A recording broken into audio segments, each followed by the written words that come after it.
Every record has been destroyed or falsified. Every book rewritten. Every picture has been repainted. Every statue and street building has been renamed. Every date has been altered. And the process is continuing day by day, minute by minute.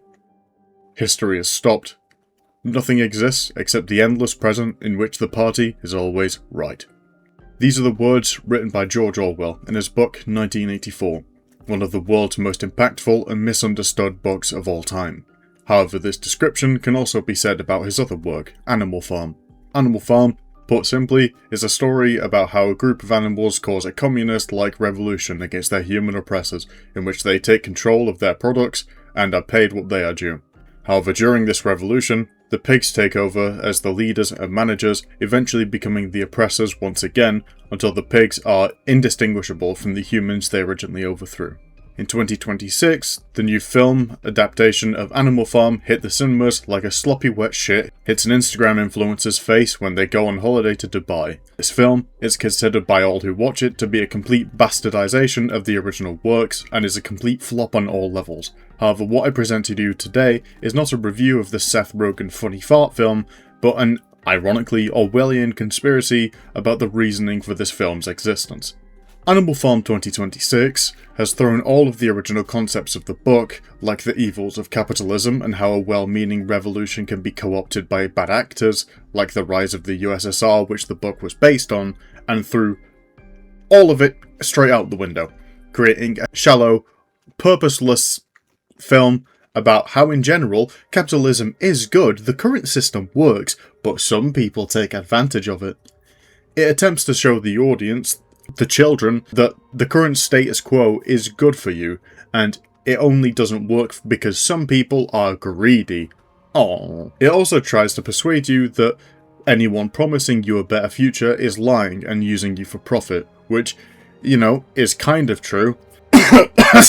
But this is also an incredibly pessimistic way of looking at things, and it is done purposefully to stop you from joining things like unions or protests. It changes a book that is a cautionary tale for revolutionary thinkers to make you aware that absolute power corrupts and to be careful of who you align with, into a slop film for kids that teaches you about how farting is funny and how making money is lay awesome. Now sit down, shut up, accept your status quo, you will own nothing, you will eat bugs, and you will be happy.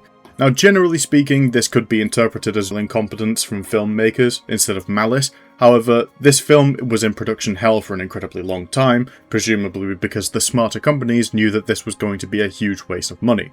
However, this film was bought and distributed by prominent right-wing Mormon company Angel Studios, known for their desire to censor things, noted by their founders who said that they wanted to be able to show any movie to their kids without worrying about explicit material, which, let's face it, what they mean by that is someone saying, "Oh my god," or two men kissing.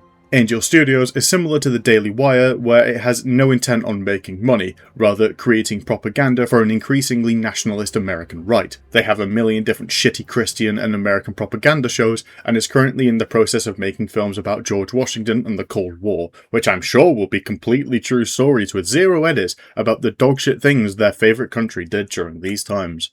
The hilarious final irony of this is that because the film is anti-greed, it was lambasted by right-wing grifters for being woke and pro-communist, since criticising the status quo in any way, shape or form is woke and morally wrong and transgender and furry, in spite of the fact this film was made for the right and is explicitly anti-communist as possible. Oh well, I guess you can't please Tim Pool without bags of Kremlin money, and the critical drinker just has to dogpile any film that has a lower rating than his film, so the 3.8 out of 10 doesn't look as bad anymore.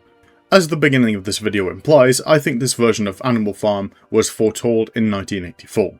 This is Animal Farm written by the party, in this case, the current right-wing capitalist establishment. This famous book that once questioned their practice has now had an attempted replacement. In other words, a book was rewritten and the picture repainted.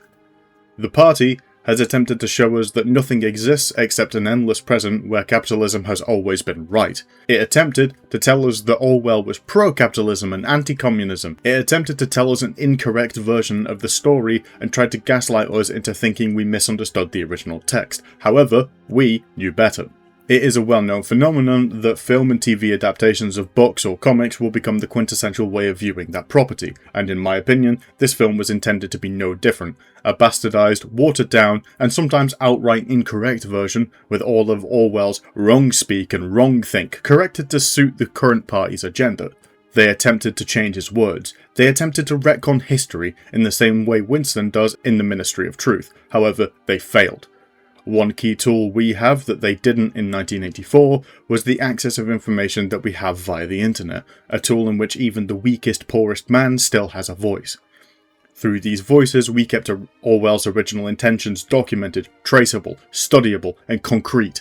We, the people, can stand against disinformation and propaganda to keep this film synonymous with being a terrible, unfaithful retelling by raising awareness and sabotaging the ratings, all while keeping up the pressure, flooding the internet with the fact that Orwell was a leftist, and no amount of co-opting 1984 and Animal Farm will take that away from us, no matter how many fucking times these compromised mouthpieces claim he wasn't. I've been Peregrine Productions, thank you for watching. And of course, as always, a big shout out to the eggs, thank you for your continued support.